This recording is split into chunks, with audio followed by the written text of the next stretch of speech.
Assalamualaikum warahmatullahi wabarakatuh.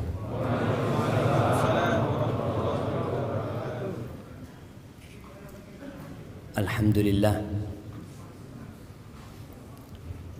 alladzi bi ni'matihi tatimmus shalihat. Segala puji bagi Allah Jalla Jalaluh yang karena nikmatnya kebaikan-kebaikan menjadi sempurna, yang karena rahmatnya niat-niat baik hamba dapat terlaksana. Malam hari ini dengan hujan yang cukup deras kita bisa sampai ke tempat ini. Tapi jangan sampai kita bangga dengan hasil dan perjuangan kita, agar letih dan lelah kita itu tidak hilang sia-sia gara-gara kita merasa telah berbuat baik. Allah yang berbuat baik kepada kita, Allah yang menggerakkan hati kita, menguatkan tubuh kita sehingga kita dapat melangkah ke tempat ini. Ada banyak orang yang mungkin lebih sehat dari kita, lebih mampu daripada kita, banyak waktu luang dia, bahkan dia nggak punya kerjaan hari ini, santai hidupnya, tapi ternyata dia nggak bisa melangkahkan kakinya ke tempat ini. Maka hendaklah kita memuja dan memuji Allah Jalla Jalaluh atas nikmat yang Dia berikan. Oleh karena itu penghuni surga, tatkala mereka masuk surga, mereka tidak membanggakan perjuangan mereka, tapi mereka mengatakan alhamdulillahilladzi hadana lihada wa ma kunna linahtadiya laula an hadanallah. Segala puji bagi Allah Jalla Jalaluh yang telah memberikan hidayah kepada kami, yang kalau bukan karena hidayah Allah nggak mungkin kita bisa merasakan kenikmatan ini. Dan Allah Jalla Jalaluh berfirman, walaula fadlullahi alaikum wa rahmatuhu ma zaka minkum min ahadin abada. Andai kata bukan karena karunia Allah dan rahmatnya kepada kalian, tidak ada satupun manusia di antara kalian yang bersih. Tidak ada. Allah menyampaikan ini agar kita dapat menjaga hati kita dan senantiasa memuji Allah Jalla Jalaluh. Dan kita bisa bayangkan bagaimana perjuangan Nabi kita Muhammad alaihi salatu wassalam. 13 tahun di kota Mekah dengan segala kesulitan yang harus dihadapi. 10 tahun di kota Madinah dengan peristiwa-peristiwa yang memilukan hati. Di akhir hayatnya beliau sholat sampai bengkak kaki. Ketika turun firman Allah, idza jaa nasrullahi wal fath wa ra'aitan nas yadkhuluna fi dinillahi afwaja. Apabila datang pertolongan Allah, datang kemenangan, orang-orang berbondong-bondong untuk masuk ke dalam agama Allah ini. Apa kata Allah kepada nabinya? Fasabbih bihamdi rabbik.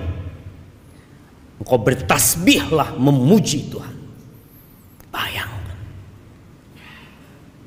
Fasabbih bihamdi rabbika wastaghfir.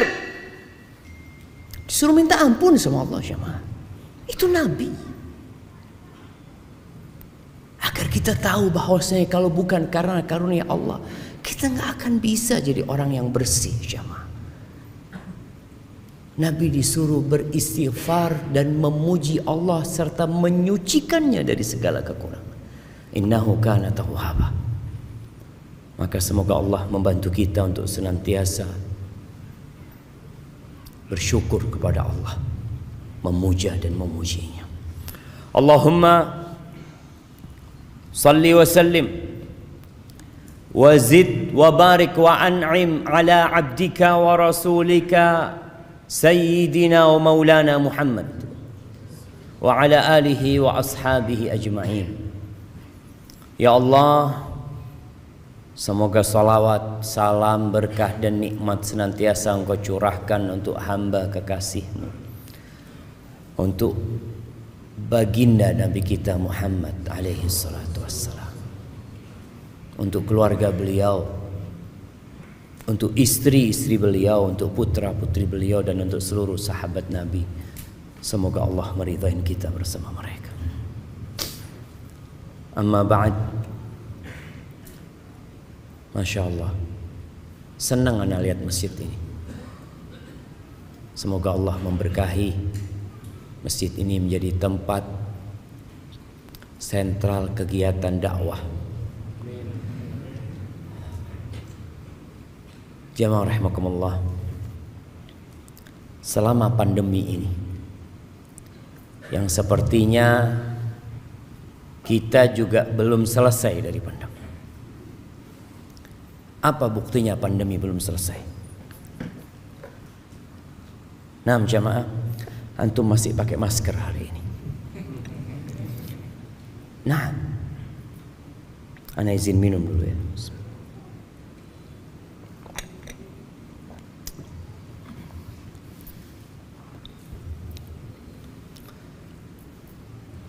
Selama pandemi,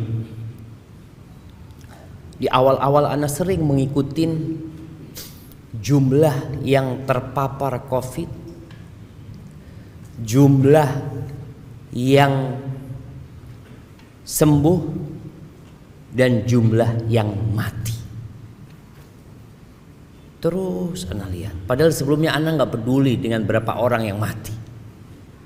Antum peduli dengan berapa penduduk Indonesia yang mati? Enggak ada. Yang cari tahu hari ini berapa ya yang mati di Jakarta. Tapi di masa pandemi ada data yang membuat sebagian orang jadi tahu. Dan ternyata sebagian yang pergi meninggalkan dunia ini keluarga kita. Orang-orang yang kita cintai. Dahulu COVID itu sepertinya jauh, tahu-tahu tetangga kita. Sebagian ada yang orang tuanya, anaknya, saudaranya. Dan ahibati fillah, ketika masa COVID itu sebagian saudara kita, sebagian kerabat kita keluar rumah dan tidak pernah balik ke rumah lagi. Langsung ke kuburan. Sampai kita melihat ada kejadian paksa membawa jenazah itu ke rumah. Udah mati nih orang, udah selesai urusannya dengan dunia, tapi keluarganya masih ingin ngurusin itu jenazahnya. Iya, dia ingin merawat jenazah tersebut dan mengantarkannya dengan layak. Tapi sebagian gak bisa. Ana punya sahabat juga berangkat. Sebelum dia meninggal, dia sempat telepon sama ana. Dia ngomong, Ustaz, kalau ana meninggal dunia, ana minta Ustaz yang nyolatin ana ya. Kata dia. Ana ngomong, insyaallah sembuh antum, Pak. Ternyata betul dia berangkat. Dibawa jenazahnya pakai ambulan, gak boleh turun dari ambulan. Kemudian kita mengantarkan jenazahnya, gak boleh kita mendekat dari kuburannya. Allahu Akbar, ada apa syama? Ahibati fillah, ada juga berita-berita yang menyedihkan. Anak-anak bermain-main di sungai, Tahu-tahu dia nggak pernah keluar lagi dari sungai itu. Ada yang naik motor dan tidak pernah balik ke rumahnya. Dan ada orang-orang yang sampai hari ini jasadnya pun tidak ditemukan. Gak tahu ada di mana. Tapi yang jelas ada kehidupan setelah kehidupan ini. Itulah yang akan kita bicarakan. Tentang perjalanan setelah kita mati, kita kemana jemaah? Yang kita dapat lihat dengan kasat mata, orang itu meninggalkan rumahnya. Dapat berapa lama, rumah itu ada tulisan. Apa tulisannya? Dijual. Iya, antum melihat. Rumah dijual. Kenapa? Udah mati orang. Udah jatuh kepada ahli waris. Dapat ya 4 bulan 10 hari, tahu-tahu ada undangan pernikahan. Siapa? Jandanya Fulan mau menikah. Fulan ini kemana? Benar-benar dilupakan jemaah. Hartanya dibagi, istrinya dinikahin sama orang. Dan sepertinya kita akan mengalami hal itu. Semuanya. Kalau kita mati kemudian selesai urusannya. Selesai mati jadi bangkai, selesai sudah. Maka kematian itu akan menjadi tempat peristirahatan. Akan menjadi tempat orang itu santai, selesai sudah urusannya dari beban dunia. Maka sebagian orang kepingin mati aku. Ketika dia sakit parah, dia berpikir ahsan mati. Bagaimana engkau tahu kematian itu lebih baik buat dirimu? Boleh jadi di tempat itu engkau lebih tersiksa. Maka Nabi SAW mengatakan, la yatamannayanna ahadukumul maut li dhurrin nazala bihi. Jangan ada yang berharap kematian gara-gara penyakit yang menimpanya. Karena kematian itu hadzimul ladzat, pemutus segala kelezatan. Antum ketika hidup masih bisa menambah 1 kalimat tasbih. 1 kalimat tasbih, subhanallah. Mungkin 2, subhanallah. Mungkin 3, subhanallah. Yang 1 tasbih itu bisa jadi lebih baik dari kota Jakarta. Wal baqiyatus salihatu khairun 'inda rabbika wa khairun amala. Itu lebih baik. Walau anna idza mitna turikna lakana al-mautu rahata kulli hayy. Ada seorang yang berpesan dalam bait-bait syairnya mengatakan, andai kata kalau kita mati itu kita dibiarin selesai udah, nggak diapa-apain, maka niscaya kematian itu adalah tempat istirahat buat setiap orang hidup. Walakinna idza mitna bu'itsna. Jadi masalah kita kalau mati, kita akan dibangkitkan kembali dan kita akan ditanyai tentang segala sesuatu. Segala sesuatu jemaah. Kita kadang-kadang dengar berita seorang public figure yang bunuh diri gara-gara dibully. Bunuh diri. Karena dia udah gak tahan menghadapi warganet dan netizen. Dia bunuh diri. Dia pikir dengan mati selesai. Beban hidupnya selesai. Kegalauan hidupnya, kepedihan jiwanya selesai. Kata siapa jemaah?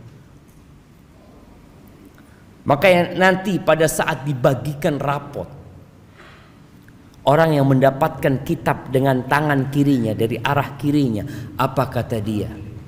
Ya laitani lam uta kitabiyah.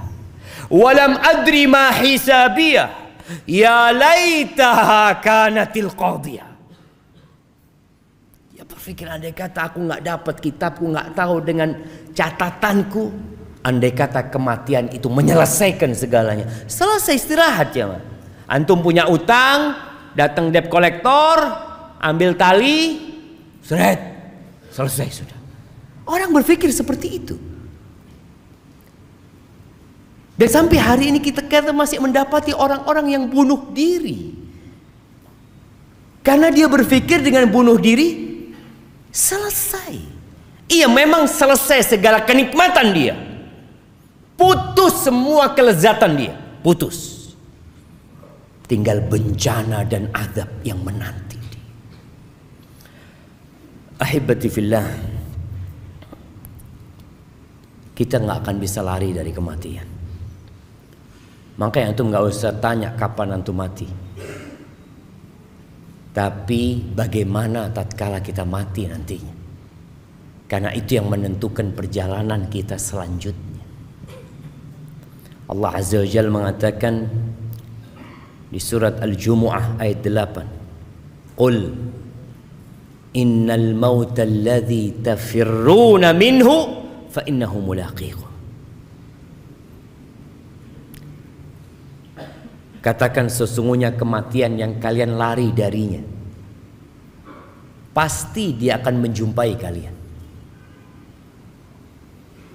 Jadi orang itu bukan dikejar sama malakul maut, tapi ditunggu jemaah. Orang ini lari ya ke tempat itu, takut dari kematian. Di situ ada malakul maut yang nunggu antum. Pasti. Thumma turadduna ila alimil ghaibi wasyahadah. Setelah itu kalian akan dikembalikan kepada alimul ghaibi wasyahadah. Nah, tadi imam baca surat apa? Yang ditanya yang jawab. Nggak cukup kalau ana mau kasih sama antum semua. Dengar-dengar suara apa tadi antum? Surat apa? Belum paham antum? Surat Al-Hasyr. Pertama, pertengahan, terakhir. Terakhir, Masya Allah. Ana kasih hadiah buat antum. Masya Allah. 2 hadiahnya langsung jamaah. Barakallahu fikum. Fadal Habib. Betul, ini buat hadiah. Kok dilihat sama antum? Soalnya panitia yang lihat kok besar banget hadiah. Nah, antum perlu baca tuh akhir surat Al-Hasyr. Antum perlu baca Al-Quran semuanya. Tapi ada ayat-ayat yang mengenalkan kita tentang Tuhan kita, yang kita nggak pernah berhenti memanggil namanya, agar panggilan kita itu berbobot ketika antum mengatakan ya Allah. Siapa Allah? Antum kenal sama Allah. Masya Allah. Ada apa anda?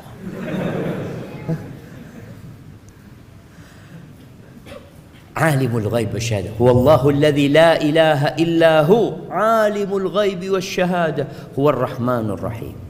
Allah itu tahu dengan yang gaib dan tahu dengan yang nyata. Masya Allah. Jazakallah khair. Malam hari ini kita tampak di tempat ini sebagai orang-orang baik, tapi Allah tahu siapa kita yang sebenarnya.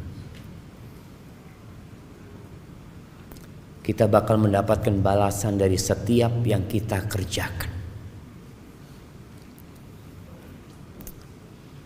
Kata Allah, fayunabbi'ukum bima kuntum ta'malun. Kelak Allah akan memberitahu kalian dengan apa yang kalian kerjakan. Ahibati fillah, bagaimana perjalanan setelah kematian? Kita tahu dengan yang namanya sakaratul maut. Wa ja'at sakratul mauti bil haqq. Kematian itu ada sekaratnya. sakitnya perpisahan ruh dengan jasad itu akan dirasakan oleh semua orang. Kalau orang diamputasi tangannya,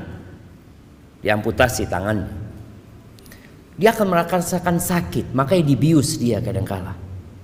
Itu hanya perpisahan antara tangan dengan lengan.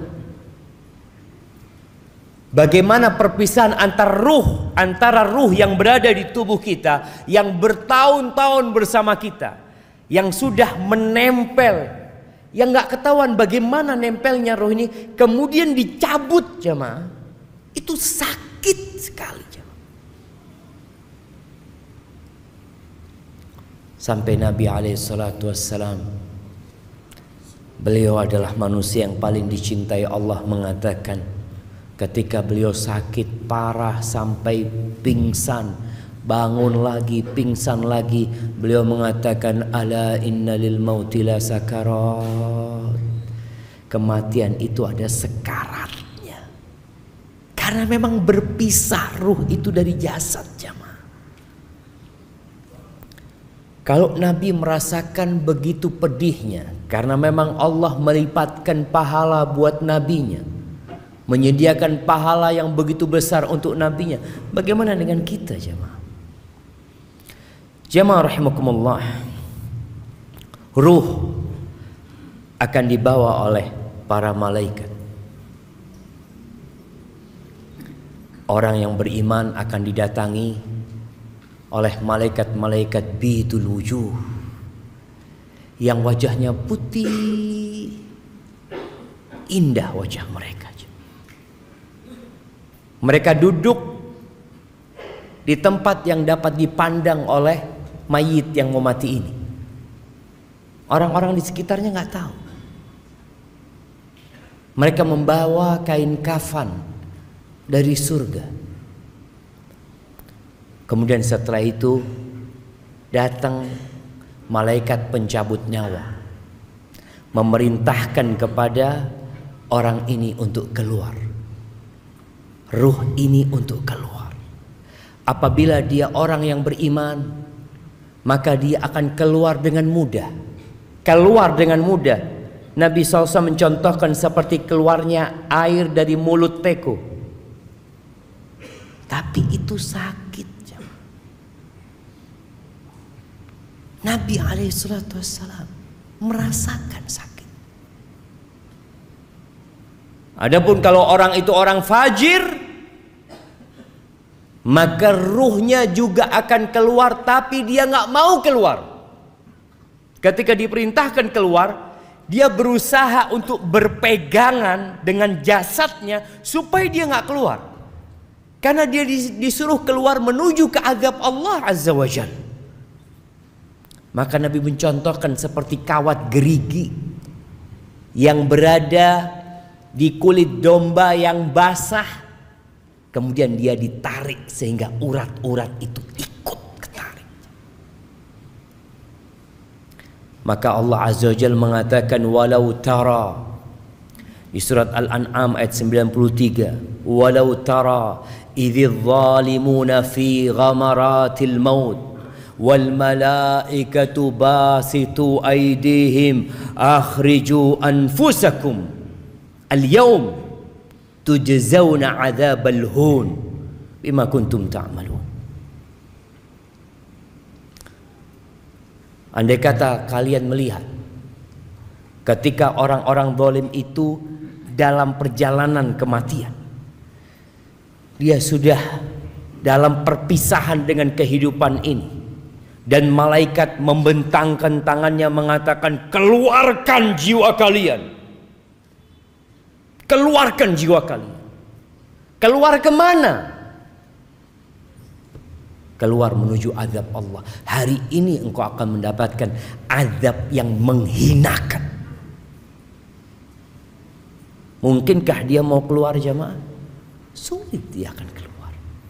Tapi orang yang beriman, ketika disuruh keluar, keluar. Tapi tetap perpisahan itu sakit loh jemaah. Sakit. Maka kenapa Nabi SAW sering-sering mengatakan kepada para sahabat, aktsiru dzikra hadhimil ladzat. Banyak-banyaklah kalian mengingat, banyak-banyak mengingat. Kenapa kajian tentang kematian itu harus sering disampaikan? Karena kita lupa. Antum di sini mungkin ingat, iya, keluar rumah melihat ada siomay, oh zen siomay. Udah yang namanya mati lupa sudah. Kadang-kala baca bismillah enggak. Keluar rumah, bertemu dengan keluarga, sibuk dengan acara besok ada meeting ini itu, lupa dengan kematian. Sedangkan mati itu datang mendadak tanpa persiapan dari kita. Apalagi kita berada di zaman yang banyak mati mendadak. Bukan satu orang mati mendadak, satu pesawat mati mendadak. Kita baca berita tabrakan beruntun di tol. Kita baca berita sebuah bis mengangkut anak-anak rekreasi bersama orang tuanya jatuh ke jurang, mati. Kemarin berita kapal laut yang membawa TKI ilegal kemana? Ke Malaysia. Antum bisa bayangin orang-orang yang naik itu. Mereka berpikir, saya mau kerja, insya Allah setahun bayar utang, setahun beli mobil, setahun dia sudah mikir karena dia tahu dengan gaji tiap bulan, ternyata dia nggak pernah muncul dari lautan itu.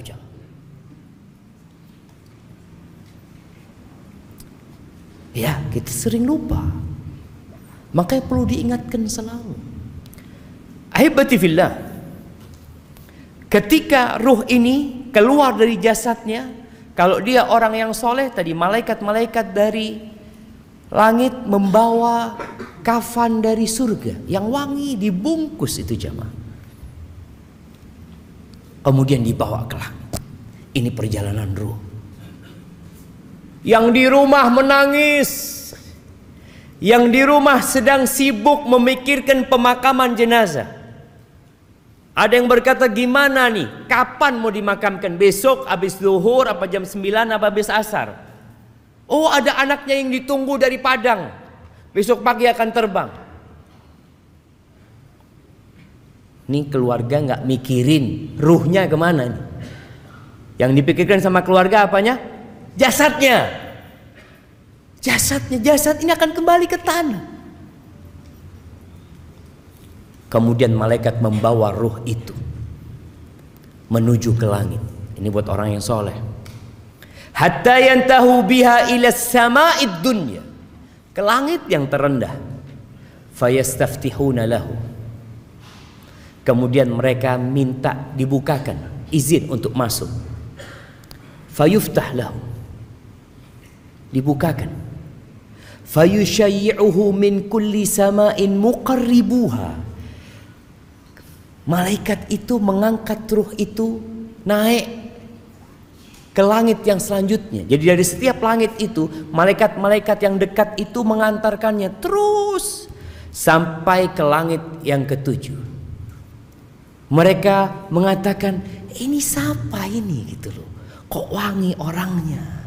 Disebutkan dengan namanya yang paling indah yang disebutkan di bumi. Ada orang-orang yang amalannya tiap hari diangkat jamaah. Diangkat terus amalan ini ke atas sana. Tapi ada orang yang gak pernah diangkat amalan kebajikannya, dosa yang terus diangkat.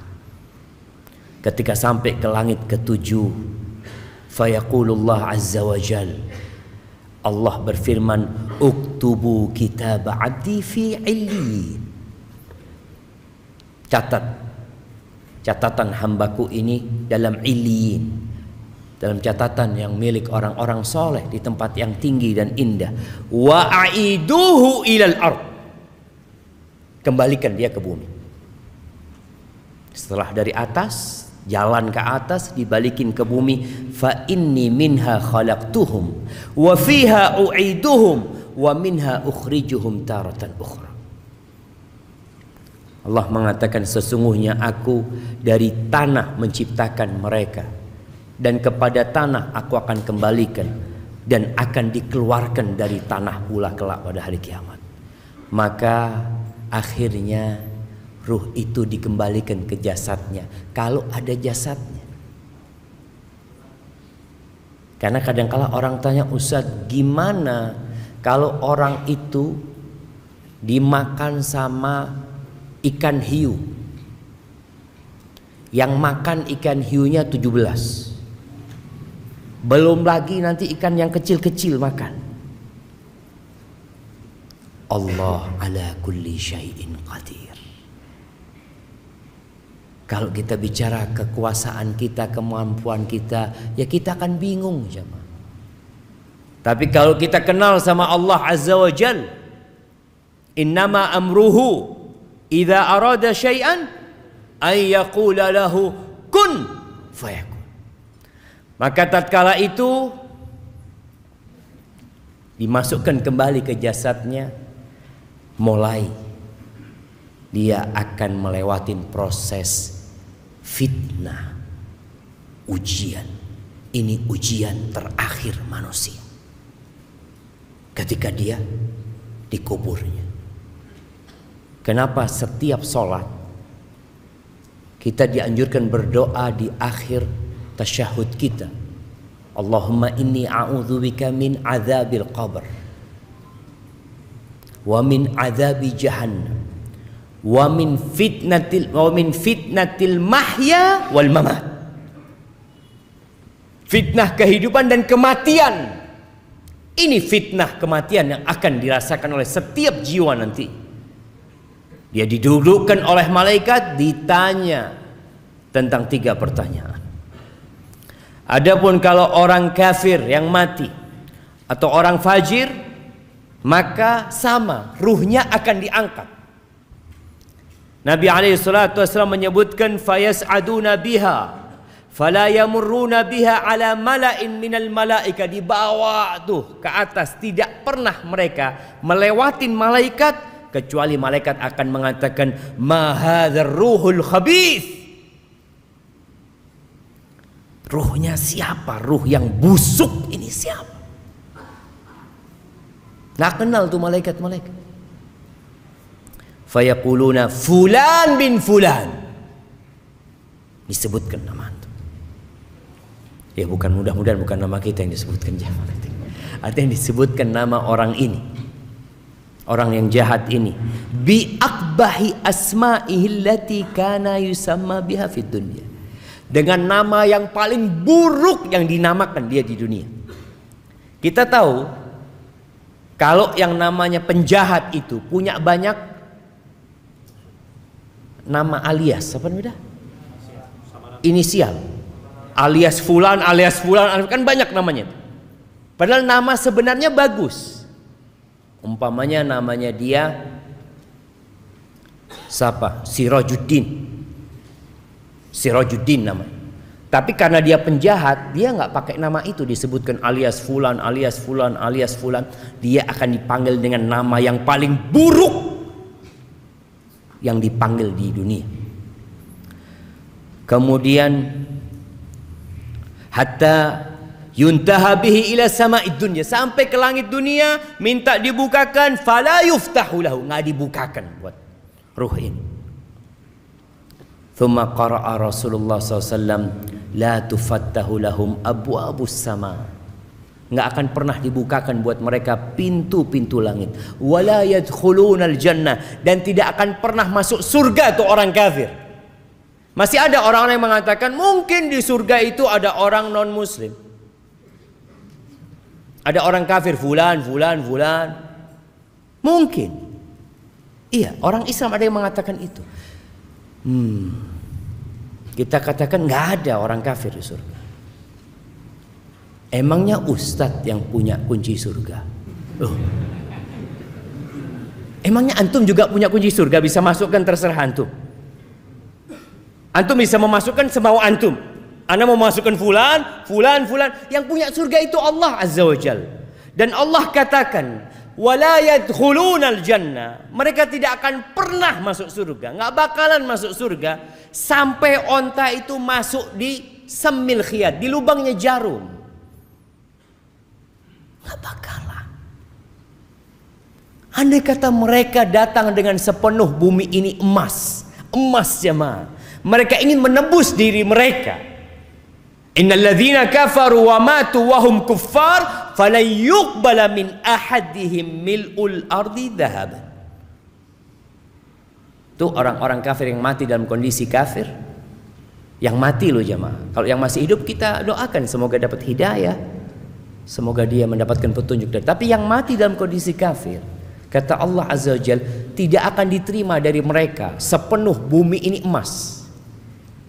Ana pernah sodakoh ketika hidup segunung Semeru emas, nggak diterima.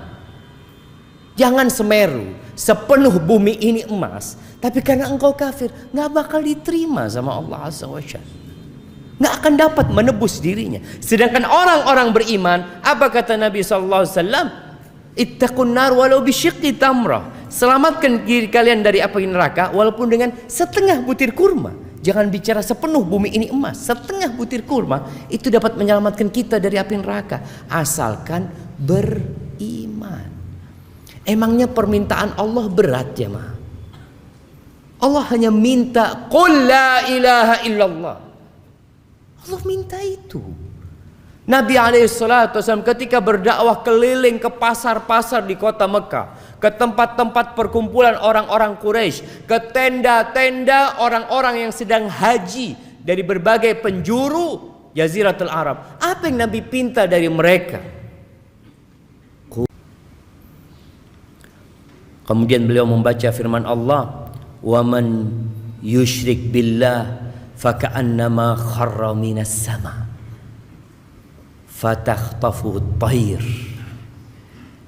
Barang siapa yang melakukan kesyirikan, menyekutukan Allah, maka dia seperti seorang yang jatuh dari langit kemudian disambar oleh burung. Au tahwi bihi rih fi makanin sahik, atau dibawa oleh angin menuju tempat yang jauh sekali. Kemudian ruhnya dibalikin ke jasadnya lagi, maka dimulai pertanyaan oleh Munkar dan Nakir. Ahibati fillah, ketika ini bicara yang di dunia sekarang, yang sibuk dengan jasadnya, ruh ini sudah melakukan perjalanan, yang di rumah masih sibuk. Sibuk ngapain? Kuburannya belum digali, belum nemu kuburan, masih sibuk mencari tempat untuk memandikan jenazah. Padahal Nabi alaihi salatu wassalam bersabda, asri'u bil janazah. Dalam hadis riwayatkan Imam Bukhari dan Muslim, asri'u bil janazah. Cepat kalian ngurus jenazah itu, cepat. Udah selesai urusan di hadapan dunia, udah selesai gitu. Kalau nggak ada yang ditunggu lagi, cepat selesaikan. Fa in taku salihatan, kalau jenazah itu jenazahnya orang soleh, fa khairun tuqaddimunaha ilaih, maka itu kebaikan yang disegerakan buat orang ini. Dia akan mendapatkan tempat yang indah nantinya di sana. Wa in taku siwa dzalik, tapi kalau ternyata dia orang yang bukan orang baik, maka fasyarrun tadaunahu an riqabikum, keburukan yang lebih cepat kalian taruh dari pundak kalian, selesaikan. Dan ternyata jenazah ini di alam yang berbeda. Tadi ruh itu hidup, yang mati itu jasadnya. Dalam hadis riwayat Imam Bukhari, Nabi alaihi salatu wasallam mengatakan, idza wudi'atil janazah, kalau jenazah itu diletakkan, fahtamalaha ar-rijal ala a'naqihim, lalu ditaruh sama lelaki-lelaki di atas pundak mereka. Ana pernah ngangkat jenazah jamaah di Matraman Raya. Matraman dalam ya. Ya kita waktu kuliah kan tahu dengan keutamaan ya membantu umat Islam, keutamaan mengantarkan jenazah ke kuburan. Anak ngangkat jenazah itu jamaah, nggak ada yang gantiin. Wah jalannya pelan-pelan. Astagfirullah. Ternyata katanya yang ngangkat itu udah dibayar. Jadi ketika kita gantikan dia alhamdulillah kata dia tinggal kita itu pulang. Allahu Akbar. Nabi SAW menyuruh kita menyegerakan jalannya, jangan pelan-pelan, cepat antarkan jenazah itu, selesai udah urusannya. Ada yang mengatakan pelan-pelan mau kemana pelan-pelan? Oke, pengantin jalannya pelan-pelan, ada orang sudah mati. Kata Nabi SAW, fa in kanat salihah, kalau yang kita bawa itu orang soleh, qalat, jenazah ini akan berkata, qaddimuni, segerakan aku. Yang di sini pelan-pelan ngangkatnya. Wa in kanat ghaira salihah, kalau ternyata jenazah itu bukan orang soleh, pantas antum pelan-pelan bawanya. Karena dia akan mengatakan, ya wailaha, aina tadhhabuna biha. Dia akan mengatakan, mau dibawa kemana aku ini? Mau dibawa kemana sama kalian? Karena ketika dicabut nyawanya, dia sudah diancam sama malaikat untuk menuju kepada azab Allah Azza wa Jalla. Sehingga tatkala dibawa, dia tahu bentar lagi akan digabungkan dengan ruhnya, dia akan merasakan azab. Yasma'u sautaha kullu syai' illa al-insan. Mendengar suaranya segala sesuatu kecuali manusia. Walau sami'al insan la sa'id. Kata Nabi SAW, kalau manusia mendengarkan pasti dia akan pingsan. Mendengarkan teriakan ruh ini. Ahibati fillah, udah ditaruh di kuburan. Kita lihat bagaimana anak yang soleh mensegerakan berangkatnya jenazah ayahnya. Ketika sampai kalau ditanya, ayo siapa yang mau turun? Ayo anaknya fulan turun. 3 orang turun. Diangkat tuh jenazah, ditaruh, kemudian dihadapkan ke kiblat. Lalu dikasih kayu, dikasih bambu atau apa, kemudian mulai tanah itu diambil untuk diuruk ini kuburan. Ada yang mengatakan anaknya tolong diinjak-injak, kuburan bapaknya suruh injak-injak. Nah, selesai urusan ayah, selesai dikuburkan. Nabi biasanya alaihi salatu wassalam berdiri mengatakan kepada para sahabatnya, istaghfiru li akhikum wasalullaha lahu tathbit fa innahu al-an yus'al. Mohonkan kepada Allah ampunan dan mohonkan kepada Allah supaya dikasih keteguhan dia sedang ditanya. Ahibati fillah, keluarganya akan pulang. Anaknya nangis berapa lama? Setengah jam? Bentar. Anak beberapa kali ngantarkan jenazah, tahu-tahu anaknya udah pulang duluan. Kenapa? Udah capek Ustaz, dari tadi malam gak tidur. Antum gak mikir ayahmu lagi ngapain di sana? Aduh, kan urusan ayah sendiri Ustaz. Wallahi sahih jamaah. Orang-orang akan meninggalkan kita. Kata Nabi SAW, ketika dia masuk di dalam kubur ini, ditinggal sama keluarganya. Di hadis Bara' bin Azib tadi, lanjutan hadis Bara' bin Azib yang diriwayatkan Imam Tirmidzi, fayatihi malakan, akan datang kepada orang ini 2 malaikat, syadidal intihar, yang keras galak malaikat ini. Dalam riwayat lain dikatakan azraqani aswadan, rupa malaikat ini blue black. Tahu blue black? Apa bahasa Indonesianya? Biru hitam. Ada orang hitam sampai biru ya. Antum ini hitam apa biru gitu ya.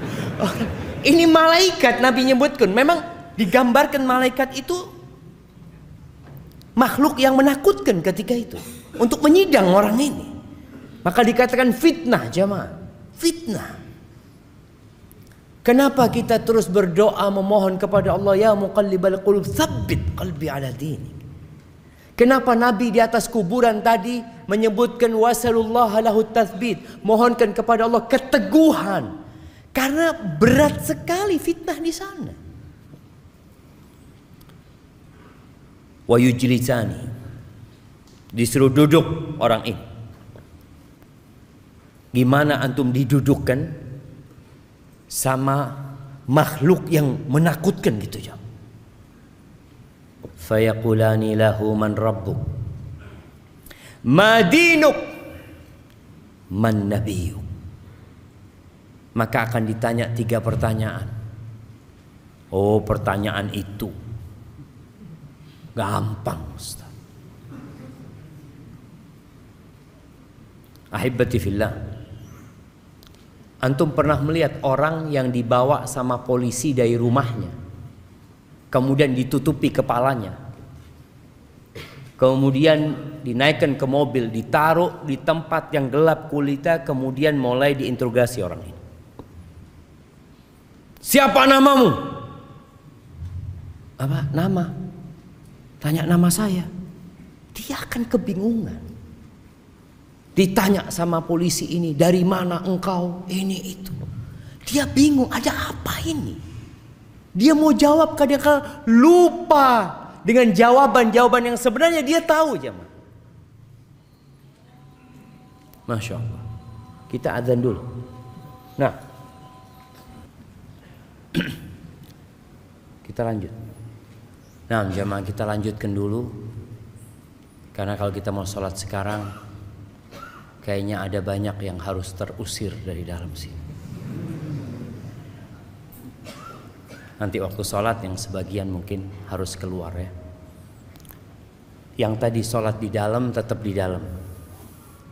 Yang tadi sholat di luar keluar. Masa Ustaz? Astagfirullah. Baik, ahibati fillah.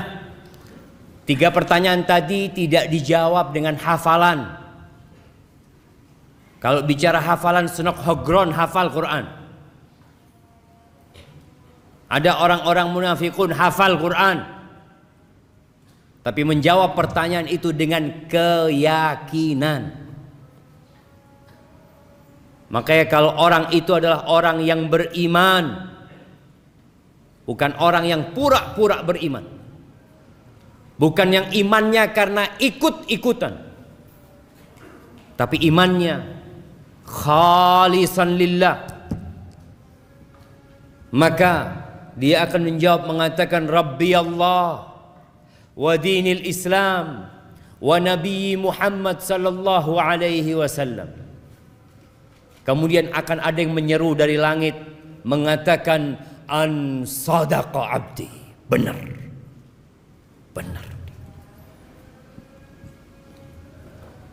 Tapi kalau dia orang munafik, fajir, ketika ditanya man rabbuk, ma dinuk, man nabiyuk, dia mengatakan sami'tun nas yaqulun faqultu. Jawaban dia bisa dia jawab Tuhannya Allah, bisa dia jawab Nabinya Muhammad SAW, bisa dia jawab Islam agamaku. Tapi apa kata dia? Aku mendengar orang mengatakan itu, aku pun mengatakan seperti itu. Orang mengatakan Nabinya Muhammad, ya aku katakan Muhammad. Tanya agamanya apa? Oh Islam. Islam, KTP-nya Islam dia.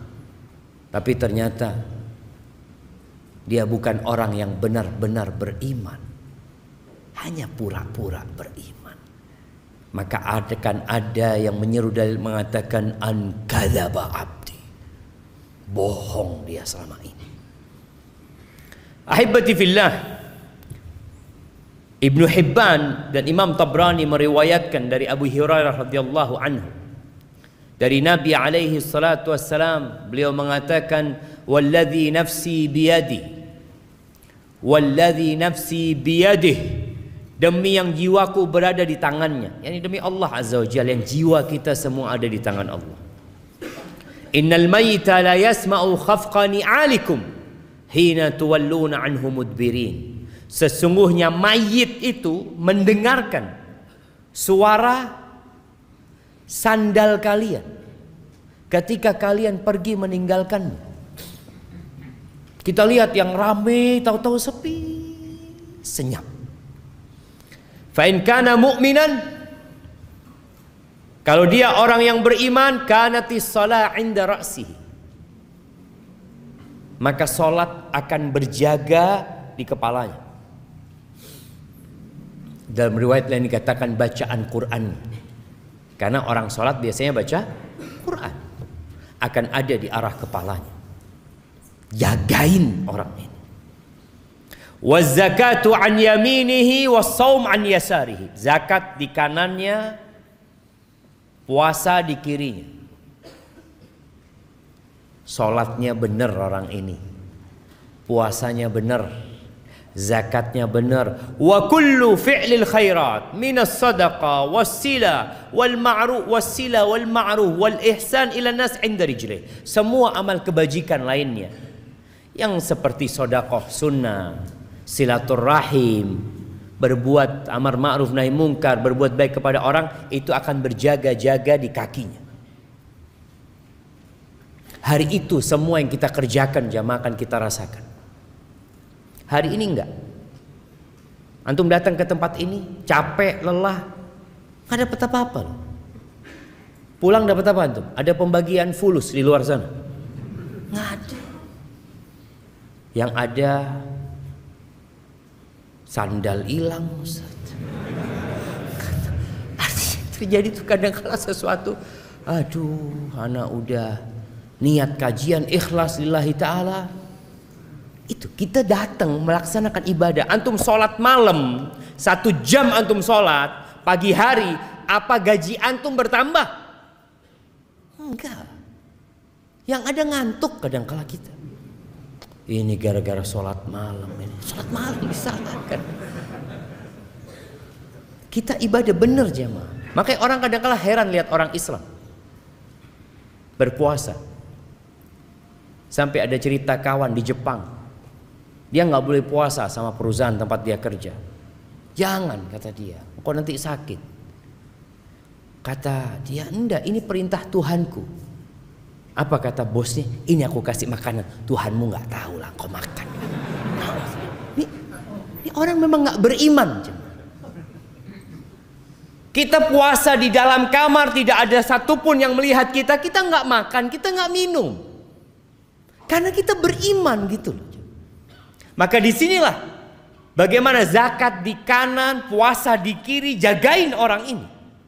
Keluarganya udah pulang, harta yang dia kumpulkan juga sudah dibagi mungkin.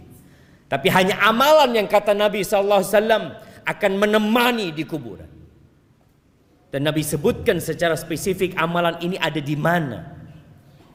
Menjagain orang ini. Fayu'ta min qibali ra'sih. Didatangin dari arah kepalanya, mau diadab orang ini, mau disiksa. Apa kata salat? Ma qibali madkhal. Nggak bisa, dari arahku nggak ada cara masuk dari arahku. Salatnya lengkap ya ma. Tapi gimana dengan yang salatnya cuma Jumatan doang? Ini orang salatnya lengkap. Kata dia, nggak ada pintu masuk dari arah aku, nggak bisa.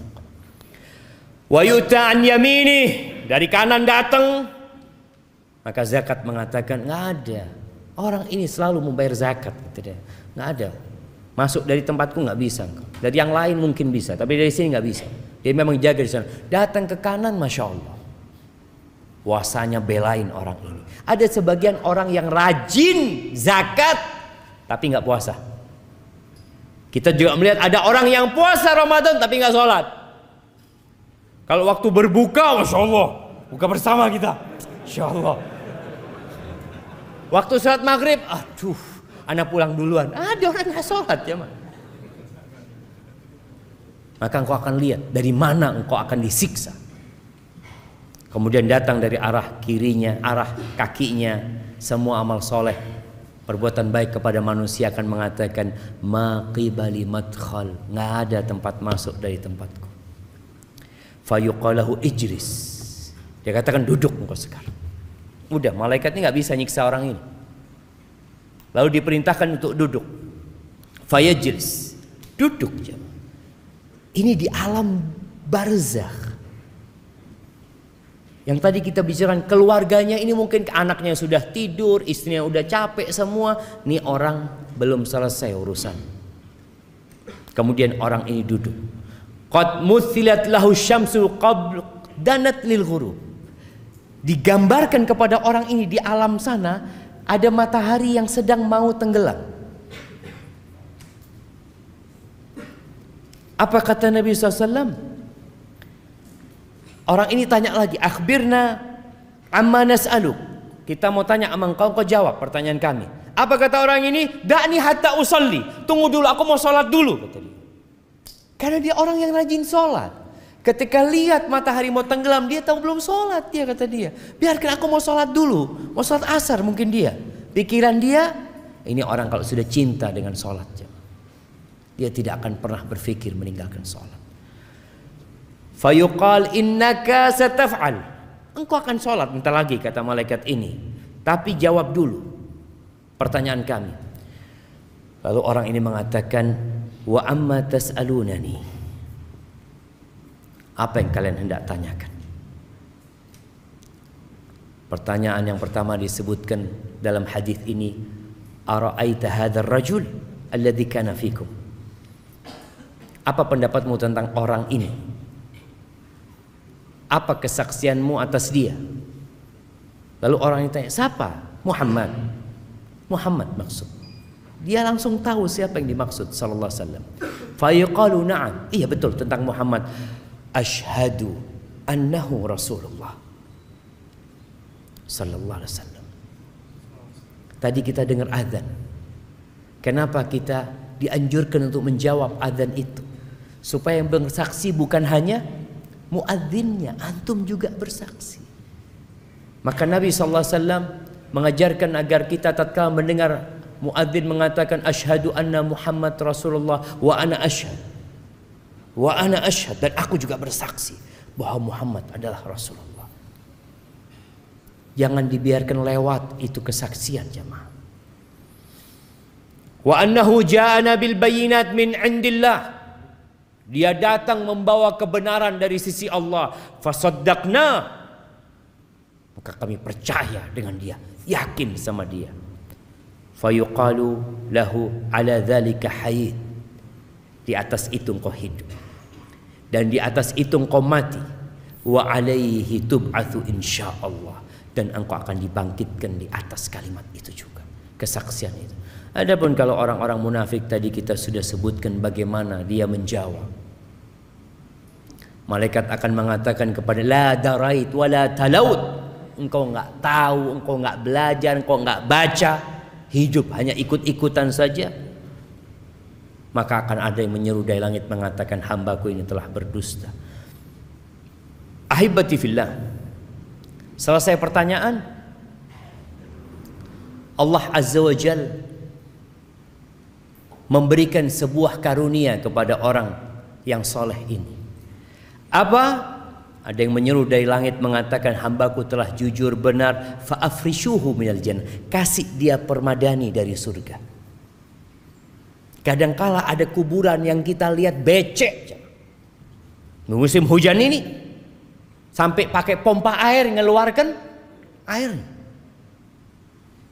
Kadangkala kering dikit langsung dimasukkan itu jenazah, udah selesai sudah.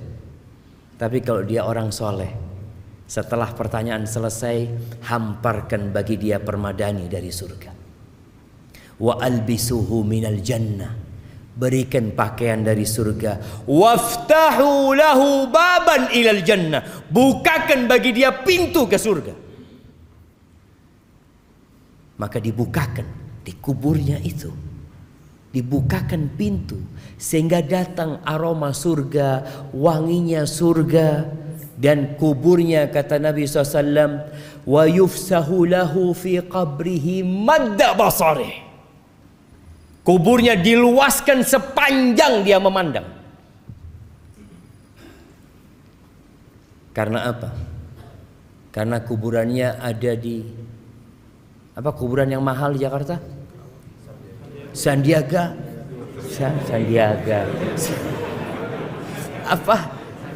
Sandiago Hill. Karena di sana jadi luas lah, karena amalannya. Dalam kehidupan di dunia ini kita mendapatkan bagian kesenangan bukan karena amalan. Antum bisa lihat orang-orang yang selalu berada di sop pertama kadangkala hidupnya miskin, melarat. Tiap malam dia baca 1 juz, sulit ekonominya, bencana menimpa dia. Karena memang dunia ini darul amal, tempat untuk beramal, bukan untuk bersenang-senang di sini. Hisabnya nanti. Maka ini orang ketika sudah dikuburnya, walaupun menurut orang becek, kena air hujan ini dan itu, tapi karena amalan dia sejatinya telah dibentangkan kuburannya, dihamparkan permadani surga, dibukakan pintu surga. Jemaah antum bisa merasakan orang kepanasan, tahu-tahu kalau dibuka jendela, masuk AC, Allah enaknya. Dan dia akan merasakan aroma dan udara surga itu mulai di kuburan sana. Bagaimana Rasul sallallahu alaihi wasallam pernah mengatakan, innal qabra awwalu manzilatin min manazilil akhirah. Kuburan itu tempat persinggahan pertama ke akhirat. Terminalnya itu di kuburan tuh. Kalau di situ mudah hidupnya, yang selanjutnya insya Allah aman. Tapi kalau sudah di sana nggak benar, yang selanjutnya akan lebih berat.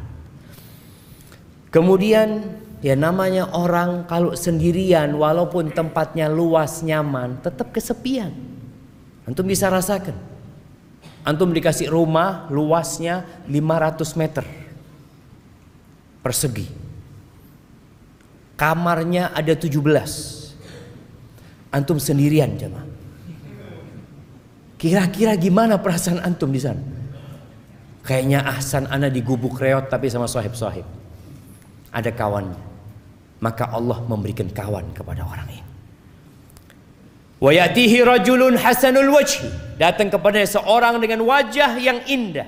Hasanul thiyab, pakaiannya bagus, thayyibur ri, aromanya wangi. Lalu tiba-tiba orang ini mengatakan, absyir billadzi yusurruk.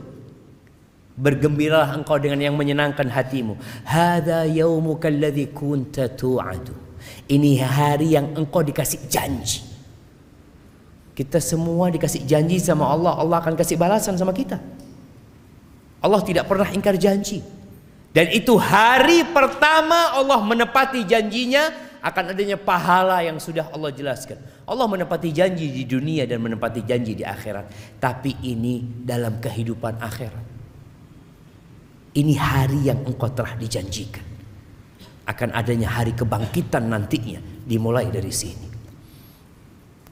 Kemudian orang ini tanya, ya Allah, mudah-mudahan kita yang mengatakan itu. Man anta? Kamu siapa ya? Gak kenal orangnya. Fawajhukal wajhul ladzi yaji'u bil khair. Wajahmu wajah orang yang membawa kebaikan, kata dia. Karena dia gak kenal, kata orang ini, ana amaluka saleh. Aku amal solehmu. Fayaqul rabbi aqimis sa'ah. Maka orang ini akan mengatakan, wahai Rabbku, bangkitkan kiamat. Kenapa? Karena dia belum bisa masuk surga. Masih ada jendela, ada pintu yang dapat merasakan aromanya surga. Tapi belum bisa dia masuk surga sampai kiamat nantinya. Kemudian dia mengatakan, ya Allah, bangkitkan kiamat agar aku bisa kembali ke keluargaku dan hartaku. Maka dikatakan, uskut, belum waktunya, sudah engkau di sini dulu. Disuruh istirahat, dia merasakan kenikmatan di dalam kuburan tersebut. Kalaupun orang-orang kafir, ya, dia akan dimulai disiksa di sana. Dalam hadis riwayat Abu Dawud, Nabi SAW menyebutkan orang ini akan didatengin orang tadi, akan dibukakan pintu ke neraka, akan dikasih hamparan permada dari neraka. Dia akan mencium aromanya neraka, busuknya neraka. Kemudian datang orang yang wajahnya buruk, jelek, busuk, lalu mengatakan, abshir billadzi yasu'uk, bergembiralah engkau dengan yang menyulitkanmu, yang buruk buat hidupmu. Ini hari yang engkau dijanjikan. Lalu apa kata orang ini? Engkau juga semoga dapat keburukan. Orang kan kalau dikasih berita buruk marah dia cuma. Maka mayit ini juga marah. Man anta? Siapa engkau? Wajahmu wajah yang membawa keburukan, aromamu buruk. Kata orang ini, ana amalukal khabith. Aku amal burukmu.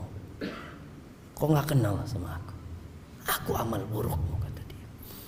Fawallahi, kata amal ini, orang ini mengatakan, demi Allah, ma alimtuka illa kunta bati'an an ta'atillah. Aku enggak pernah kenal engkau kecuali orang yang lambat dalam ketaatan, sari'an ila ma'siyatillah. Kalau diajak maksiat cepat engkau orang.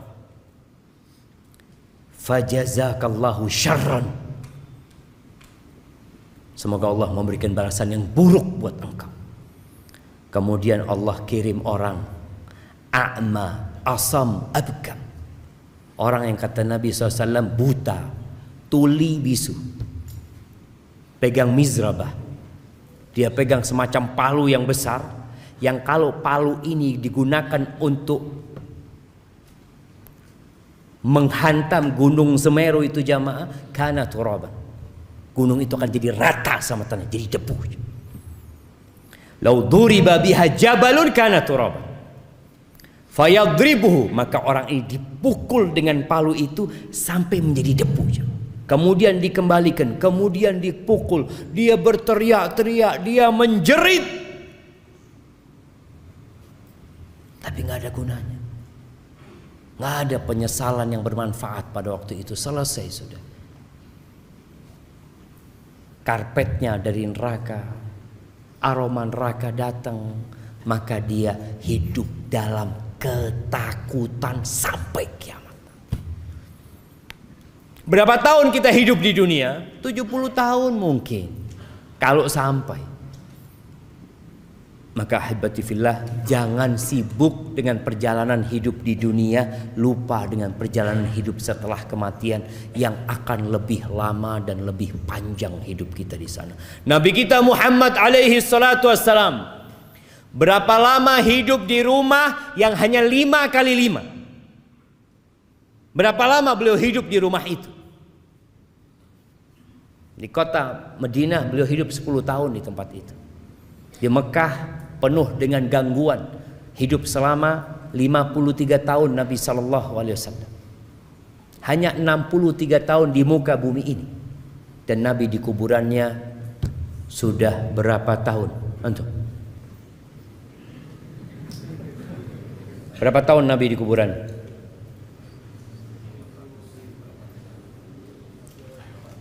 Seribu 340.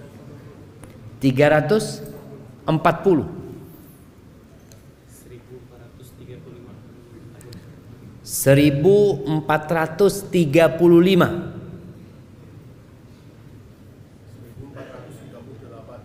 1438. Kapan Nabi mati? Ngitungnya itu dari tanggal Nabi meninggal dunia. Nah, 1380. Ya, hampir benar. Belum benar. 1433. Sekarang tahun berapa? Tahun berapa? Sekarang 1443.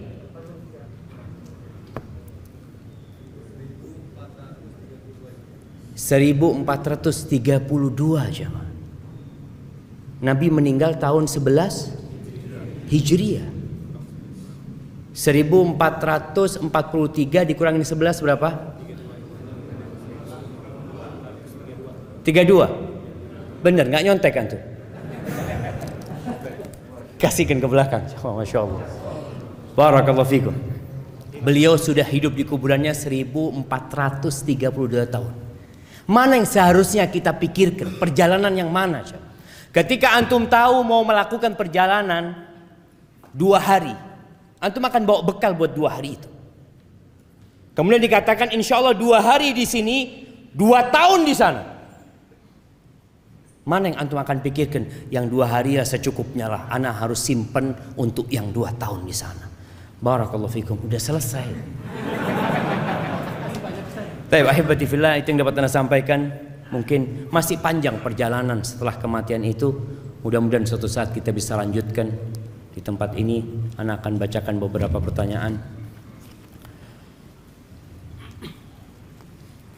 Bagaimana mentalkin yang benar dan sesuai syariat bagi orang yang sakaratul maut? Iya. Dia dibimbing untuk mengatakan la ilaha illallah. Qul la ilaha illallah. Katakan la ilaha illallah. Ketika dia sudah mengatakan, diam antum. Sampai dia berbicara ini dan itu baru diulangin lagi. Karena ada orang yang disuruh terus qul la ilaha illallah, la ilaha illallah, baca lagi la ilaha illallah, la ilaha, baca lagi. Dia mau mati dia itu nggak bisa. Capek-capek orang itu. Ketika dia mampu mengatakan la ilaha illallah, sudah dicukupkan. Kecuali dia ngomong yang lain. Bagaimana dengan orang yang sadar nggak sadar? Ya diingatkan. Ketika kelihatan dia sadar, Bapak baca la ilaha illallah ayah. Tapi kita kadang-kadang nggak tahu Ustaz, ayah ini sadar apa enggak Ustaz. Sudah kau bacakan itu, semoga dia sadar. Nanti berapa lama kita sampaikan lagi seperti itu agar dia mengatakan la ilaha illallah. Bagaimana cara agar kita berkumpul di surga bersama keluarga?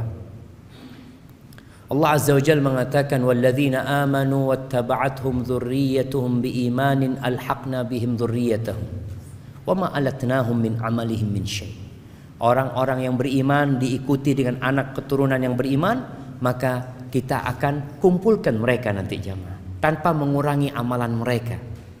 Kadang-kala kan bapaknya umpamanya ya belum terlalu soleh lah, sholatnya cuma 5 waktu ya, kadang-kala masih banyak berbuat dosa, tapi anaknya masya Allah imam, anaknya ini orang yang banyak kebaikan. Di akhirat gimana? Mungkin gak kumpul sama bapaknya, mungkin Allah kumpulkan sama orang tuanya.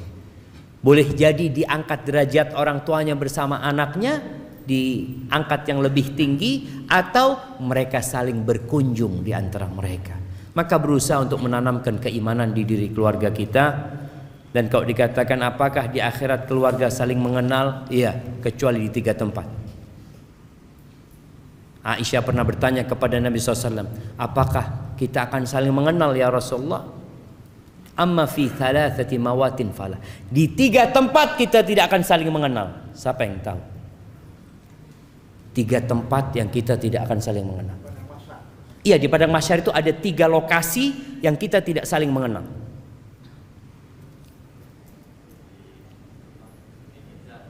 Di mizan. Pada saat pembagian kitab amal. Di sirat, masya Allah, barakallahu fikum. Anak kasih yang besar buat antum jamaah. Nah, kasihkan kepada beliau itu, masya Allah. Iya, di 3 tempat kita nggak akan saling mengenal. Ketika pembagian rapot, semua orang akan mengatakan nafsi, nafsi, nggak mikirin bapaknya, nggak mikirin anaknya.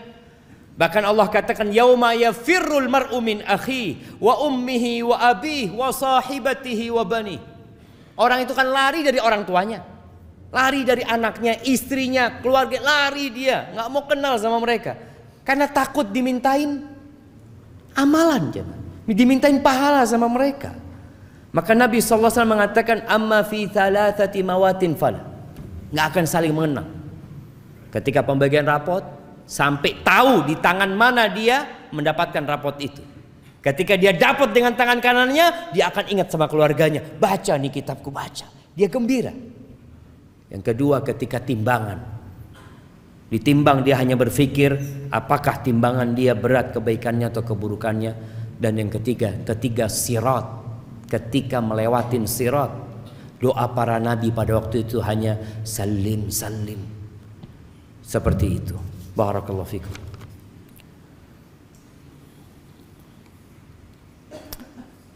Ana izin minum dulu jemaah. Bismillah.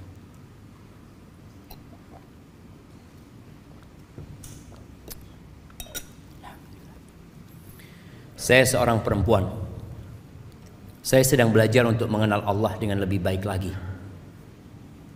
Dan ini pertama kali saya datang ke kajian. Masya Allah, saya senang sekali dengan temanya. Ustaz, saya mau bertanya, di mana letak keadilan Allah? Dan setelah hari kiamat, apakah kita bisa kembali melihat atau bertemu orang tua kita yang sudah meninggal dunia? Ahibati fillah, kalau bicara keadilan Allah, Allah itu adil dalam urusan dosa. Yang berbuat satu dosa dibalas satu. Fajaza'u sayyi'atin sayyi'atun mithluha. Tapi kalau bicara bicara kebaikan, Allah itu fadl, memberikan kelebihan. Makanya baca satu huruf, Allah lipat gandakan 10 kebaikan. Antum sedekah 1 juta, Allah bisa catat 700 kali lipat. Tapi antum berbuat satu dosa, nggak mungkin ditulis 2. Nggak mungkin. Bahkan keadilan Allah, man hamma bihasanah, yang ingin berbuat kebaikan kemudian tidak bisa melakukannya. Umpamanya dia kepingin datang kajian, ya Allah aku mau datang kajian nanti sore ini, tahu-tahu hujan, dia nggak berangkat, ditulis kebaikan buat dia. Kalau dia hadir, maka Allah tulis 10 kali lipat. Wa man hamma bi sayyi'ah falam ya'malha. Yang ingin berbuat dosa kemudian dia urungkan, ditulis kebaikan. Ini karunia. Tapi kalau dia melakukan dosa 1, ya sudah, Allah akan balas, akan tulis 1.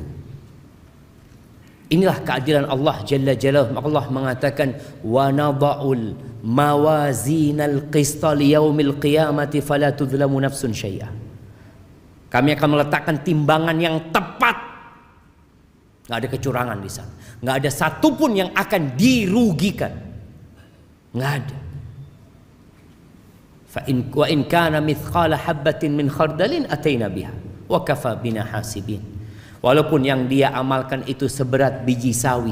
Ini orang punya banyak dosa, dia punya kebaikan seberat biji sawi, Allah akan datang, ini kebaikanmu, nggak dilupakan jemaah. Kalau di dunia kita berbuat baik, lalu kita berbuat salah sama kawan kita biasanya mengatakan, sudah nggak ada maaf buat engkau. Tapi Allah enggak. Itu keadilan Allah Jalla Jalaluhu. Dan Allah mengirim para rasul supaya nggak ada alasan lagi untuk membantah Allah buat manusia. Dikasih tahu Allah itu tidak akan mengadab kecuali sudah mengutus rasul ke tempat itu. Barakallahu fikum. Kalau bertemu dengan orang tua tadi kita sudah sampaikan ya, kalau orang itu beriman, insya Allah kita bisa berkumpul kembali dengan orang tua kita yang mati dalam kondisi beriman.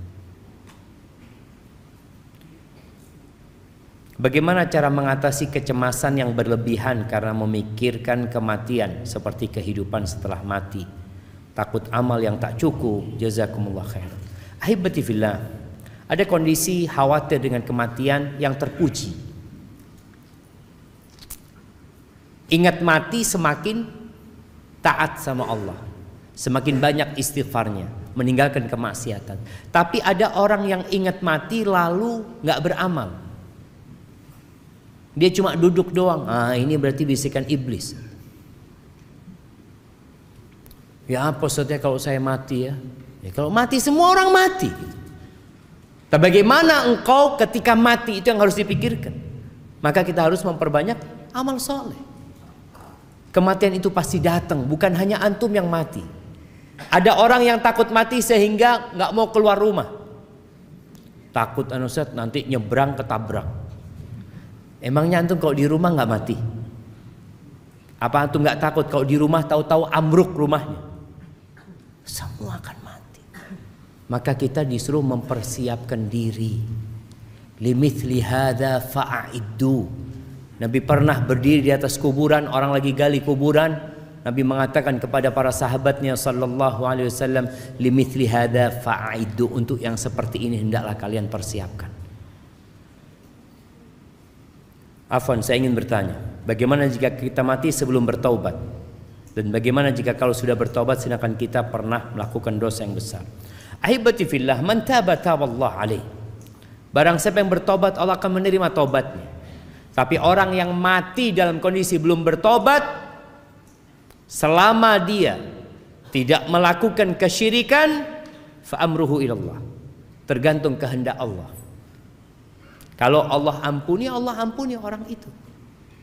Kalau Allah mau siksa, Allah siksa dengan dosanya. Intinya selama orang itu mati dalam kondisi Islam, mentauhidkan Allah, ada harapan diampuni. Baik diampuni kemudian dimasukkan ke surga, baik dimasukkan ke neraka dahulu untuk dicuci kemudian diangkat ke surga. Karena orang yang beriman niscaya akan masuk surga.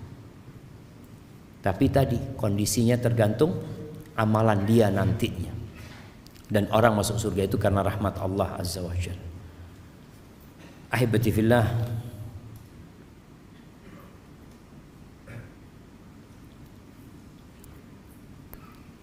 perjalanan setelah kematian kita bahas untuk manusia. Bagaimana jika untuk binatang yang telah mati, Ustaz?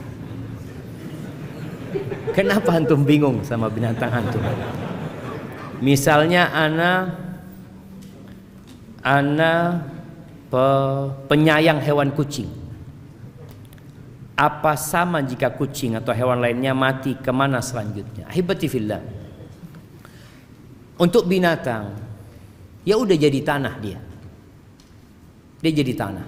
Tapi nanti pada hari kiamat akan dibangkitkan binatang-binatang itu untuk ditegakkan keadilan buat mereka. Ini tadi ada pertanyaan, bagaimana keadilan Allah? Allah akan tegakkan keadilan kepada binatang-binatang. Sampai kata Nabi SAW, Allah akan memberikan hak kisos, hak membalas pada hari kiamat buat kambing yang gak bertanduk, yang ditanduk sama kambing yang bertanduk. Sampai binatang yang melakukan kedoliman kepada binatang lain. Beda kalau singa makan kambing, bukan dolim, karena Allah memang nyuruh dia makan itu gitu. Tapi ini yang antara sohib, ya kambing-kambing kadang kala mereka temennya lagi duduk-duduk tahu-tahu diseruduk gitu ya. Ini akan ditegakkan keadilan. Naam. Nabi SAW menyebutkan itu. Kemudian Allah mengatakan kepada mereka, kunu turaban, jadilah kalian tanah. Ketika orang-orang musyrikin melihat persidangan itu dan melihat binatang-binatang menjadi tanah, mereka mengatakan, ya laitani kuntu turaba, andai kata aku jadi tanah seperti mereka. Artinya nggak dihisap lagi, selesai urusan. Cuma kisos, setelah itu selesai. Jemaah, ana rasa ana cukupkan sampai sekarang ya. Mohon maaf pertanyaan nggak dijawab semuanya, karena ana malam ini harus meninggalkan Jakarta menuju ke Jember insyaallah. Doakan semoga Allah memberikan keselamatan kepada kita semuanya. Apabila benar yang ana sampaikan itu dari Allah Azza wa Jalla, kalau ada yang salah dan kurang berkenan itu dari diri ana pribadi, Allah dan Rasulnya terbebaskan dari kesalahan itu. Kurang lebihnya mohon maaf. Subhanakallahumma bihamdika asyhadu an la ilaha illa anta astaghfiruka wa atubu ilaik. Wassalamualaikum warahmatullahi wabarakatuh.